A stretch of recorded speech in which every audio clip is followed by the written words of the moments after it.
A esta hora tenemos más. Información económica en Facilito afecta a nuestro presupuesto, a nuestro bolsillo.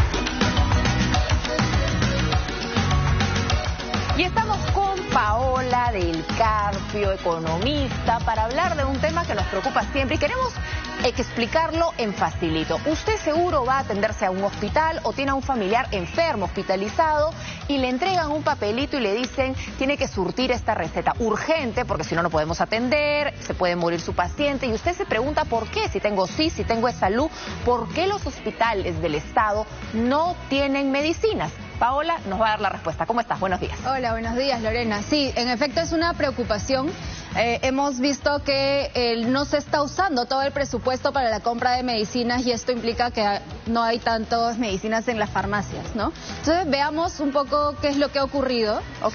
De los 1.000 millones de soles más o menos que se tiene presupuestado para comprar medicinas a nivel de todo el gobierno en general, de los tres niveles de gobierno. Es decir que normalmente hay un presupuesto general de la República que se aprueba y ahí se dice, uno de los gastos es gastos en compra de medicinas. Así es, uno es compra de medicinas, por ejemplo, ¿no? Y hasta este mes, hasta el final de septiembre, se ha usado solo el 40% del presupuesto disponible, ¿no? Estamos viendo cómo había avanzado en años anteriores el presupuesto a estas alturas del año y vemos que era tampoco muy bueno, pero un poquito mejor, ¿no? Entonces vemos que esto ha empeorado un poco, pero a la vez tenemos que hacer la reflexión de que esto es un problema estructural que data de mucho tiempo, ¿no? A ver, veamos, el 2019 prepandemia, incluso el presupuesto para medicinas era menor y igual se ejecutaba menos del 50%. Sí, hasta el fin de septiembre, ¿no? Normalmente en promedio se ha cerrado el año con una ejecución de 80%, que no es tanto, pero de todas maneras, si quisiéramos cerrar con ese promedio de 80% este año, tendría que duplicar todo lo que ya se hizo el gobierno en estos últimos 3 meses del año, lo cual es improbable, ¿no? Entonces, ¿esto en qué repercute? En que, como decías, no hay suficientes medicamentos, ¿no? Entonces, veamos el siguiente cuadro. Y estamos hablando de medicamentos básicos, no solamente medicamentos complejos, sino medicamentos que pueden ser simples como las personas que tienen hipertensión, que tienen diabetes, que tienen tratamientos para el VIH, que no encuentran la medicina para las quimioterapias muchas veces. Así es, así es. Eso, por ejemplo, en el caso de medicamentos básicos, como bien dices, se mide en el sistema de salud. Bueno, como sabemos es un sistema muy fragmentado, desarticulado. Por un lado está el MINSA y los gobiernos regionales, por otro lado está salud, las sanidades. O sea, es bastante fragmentado y todos funcionan distintos. Y cada uno compra aquí, por su lado. Esto que estamos viendo tiene que ver con MINSA y gobiernos regionales. Y si vemos cuál es el abastecimiento que tengan al menos el 80% de los medicamentos básicos, ni la mitad lo logra, si te das cuenta, en este año. Mira, tenemos de las farmacias en los establecimientos de salud, en este momento el 45% llega siquiera al 80% de medicamentos básicos en sus farmacias. Medicamentos esenciales, hay una lista de estos medicamentos que son los básicos, que son para la presión, que puede ser antiinflamatorio, para el dolor de cabeza, cosas sencillas que ni siquiera son demasiado difíciles de encontrar. Y estamos hablando que si uno va a un hospital del Estado, ya sea en Lima o a nivel nacional, tiene, digamos, menos de la mitad de probabilidades de encontrarlo. Así, de encontrar siquiera el 80% de lo que se necesita. Ok. ¿No? O sea, realmente es dramático. ¿Y por qué? ¿Y por qué nos pasa esto? ¿Por qué no gastamos si tenemos la plata? ¿Por qué no compramos los medicamentos que la gente necesita? A ver, como te decía, el sistema es bastante fragmentado, ¿no? Refiriéndonos nuevamente solo al MINSA y los gobiernos regionales, vemos que la compra debería ser idealmente centralizada. Existe el Senares que debería programar estas compras anualmente en base a la demanda insatisfecha, cuánto falta para cubrir las necesidades de los ciudadanos, pero no tenemos manera de conocer esa demanda insatisfecha. Eso no suena lógico, pero es así. Por un lado está, entonces, deberíamos centralizar la compra, pero es un poco desordenado por la fragmentación. Muchas veces los gobiernos regionales, por ejemplo, no envían adecuadamente sus necesidades para que se centralice esta compra y hacen compras directas, desordenadas, que son por montos menores, que se presta más discrecionalidad y a corrupción, a corrupción en algunos casos y también a precios distintos, ¿no? Porque, claro, cuando haces una gran compra tienes un poder de negociación distinto y puedes hacer menores precios. Cuando compras chiquito, o sea, minorista y mayorista, digamos, para entenderlo, para entender facilito el tema. Y eso por un lado, pero por el otro tienes que no conoces la demanda. ¿Por qué? Porque tus sistemas de información en estos niveles son varios, no conversan entre sí, no puedes saber, un almacén no sabe lo que tiene el otro almacén y así. Porque también vemos y pasa que yo voy y digo, no sé, necesito paracetamol. No hay. Ok, me voy y lo compro, pero nadie anota paracetamol agotado. Entonces tampoco se surten esas recetas y ha pasado también, porque hemos dado noticias de almacenes de a veces donde hay medicinas con medicinas vencidas. Vencidas, malogradas. Sí, eso pasa mucho.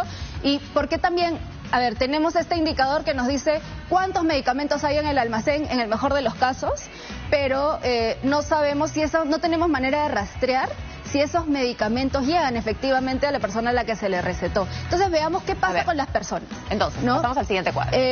Se supone que con la cobertura que tenemos de nuestros seguros, cuando nos recetan algo, deberíamos poder acceder a esos medicamentos. Pero al 2016, lamentablemente, es la última cifra disponible, no se ha seguido recogiendo esta información. No se ha vuelto a saber cómo vamos. O sea, para saber, esta es una encuesta que se hace a los ciudadanos, okay, ¿no?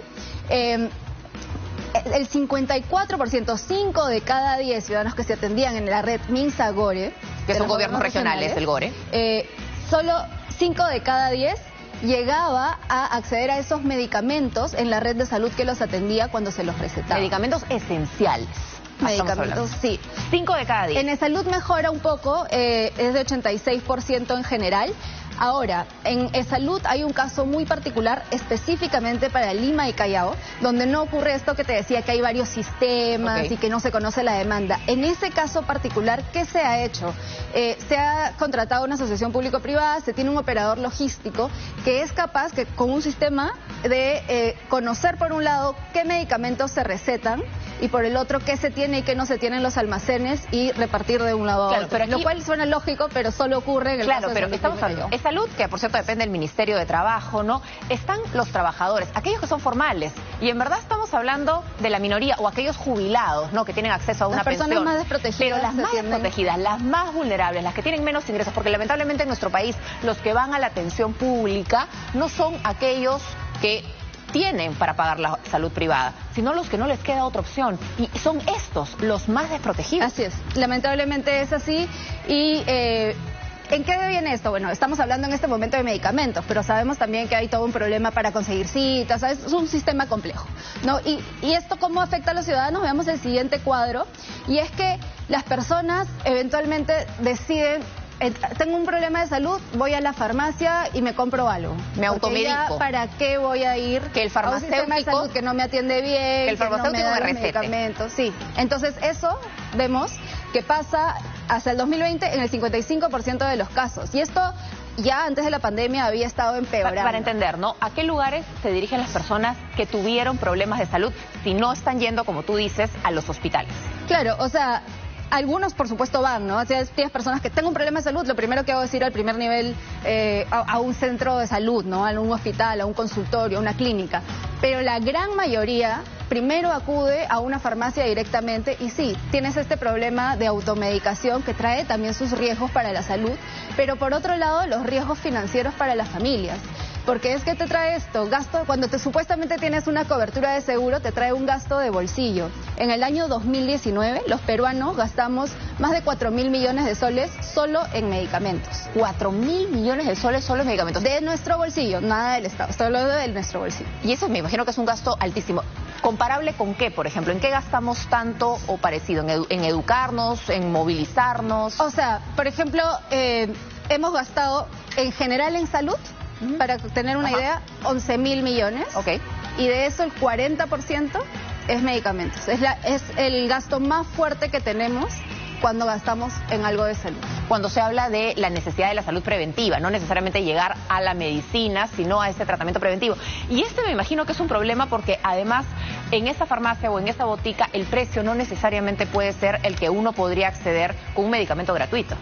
Claro, porque supuestamente tú deberías acceder vía tu seguro, ¿no? Ir al médico con el seguro que tienes, que te atiende y te da las medicinas, pero como eso para muchos no llega a ocurrir, muchos simplemente deciden, bueno, me voy al privado consigo mis medicinas más rápido, aunque gasto más dinero, ¿no? ¿Hay un desagregado en relación a las regiones? Si, por ejemplo, miramos Lima o miramos el Callao, por ejemplo, cuando miramos las regiones, ¿la situación es mucho peor? Cuando miramos las regiones, en cuanto al desabastecimiento de medicinas, hay una especial preocupación por las regiones que están en la selva, sobre todo en Loreto, en Madre de Dios. Hay un nivel de desabastecimiento, el segundo cuadro que veíamos, ¿no? Esto de cuántos llegan a tener en sus almacenes, al menos el 80% es poquísimo, poquísimo. Lamentablemente, ¿cuál sería tu recomendación? A ver, yo creo que lo primero es entender que es un sistema complejo, pero en particular las compras del sistema de salud son complejas y requieren ciudadanos funcionarios muy capacitados, funcionarios especializados, ¿no? Lo otro es que tenemos que abrirnos más al uso de herramientas digitales. Como esto te contaba el caso de salud en Lima y Callao. Eso es posible porque existe un sistema que permite conocer cuál es la demanda, cuánto se les receta y cuánto se les entrega efectivamente. Si no conocemos esa comparación, ¿cómo podemos planificar?